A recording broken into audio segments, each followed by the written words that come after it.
மதுரை விமான நிலைய விரிவாக்கத்திற்கு நிலம் கையகப்படுத்தும் விவகாரம் தொடர்பாக கிராம மக்கள் மீண்டும் தர்மா போராட்டத்தில் ஈடுபட்டிருக்கின்றனர்.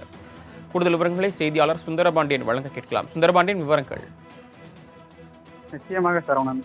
சின்னவரப்பு கிராம மக்கள் விமான நிலைய விரிவாக்கத்திற்காக நிலம் கையெடுக்கப்பட்ட விவகாரத்தில் தொடர் போராட்டத்தில் ஈடுபட்டு வருகின்றனர். சின்னவரப்பு கிராமத்தில் மட்டும் விரிவாக்கத்திற்காக 146 நபர்களின் வீடுகள் 189 ஏக்கர் நிலம் கையகப்படுத்தக்கூடாதாக 2009ஆம் ஆண்டு அதிகாரிகள் தெரிவித்து அதற்கான பணிகளை செய்து வந்த நிலையில் 2009ஆம் ஆண்டு அப்போதைய நில மதிப்பீட்டு கணக்கிடப்பட்டு கடந்த 2022ஆம் ஆண்டு பயணிகளுக்கு நிதி வழங்கப்பட்டதாக கிராம மக்கள் தெரிவித்தனர்.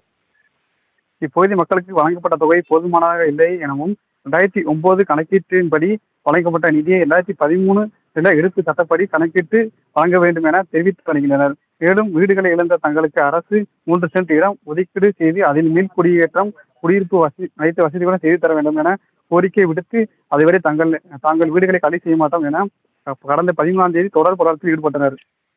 இந்த நிலையில் கடந்த 20ஆம் தேதி கிராம மக்கள் நிலம் கையகப்படுத்தப்படுவது தொடர்பாக உயர்நீதிமன்ற மதுரை கிளைக்கு சென்ற போது வழக்கை விசாரித்த நீதிபதிகள் நிலம் கையெழுத்தப்பட்ட நீதிமன்ற இடைக்கால தடை உத்தரவு தெரிவிக்கப்பட்டது.